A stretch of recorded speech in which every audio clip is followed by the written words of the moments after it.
Hey guys, and welcome to Best Reviews. We're giving you our honest take on the top products people are buying online. Today, we're looking at Instant Pots. Now we're going to talk about how to clean your Instant Pot, and we're going to start off by talking about the things that you should do to clean your Instant Pot after every use. So, right off the bat, you're going to want to take off the lid and remove this inner pot section, which you can put right in your dishwasher. Nice, easy, simple.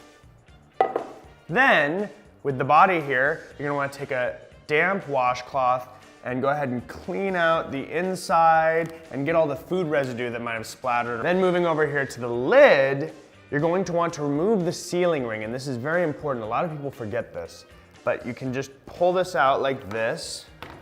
You can actually put this right in the top rack of your dishwasher. And it's important to remember to clean this because this can hang on to a lot of those food odors. And then with the rest of the lid here, you're just gonna want to take a washcloth and go ahead and also wipe this down.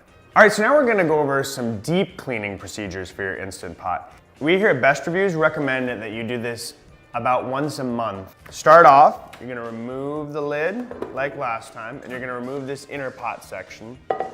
And then you're gonna want to go through with a brush and get in all the nooks and crannies here. So right around the edges, right in here. Make sure that you clean out all of the small bits. So that includes the anti-block shield here, which can be somewhat difficult to pull out. It doesn't twist off, it's just pulled straight out, but make sure that you pull that off. Basically, examining to make sure that all these small parts are clean. We hope we've been able to provide you with some insight today on one of our favorite products here at Best Reviews, the Instant Pot. Thanks guys for visiting us. Be sure to check us out online at bestreviews.com and subscribe to our YouTube channel at youtube.com/bestreviews. See you later.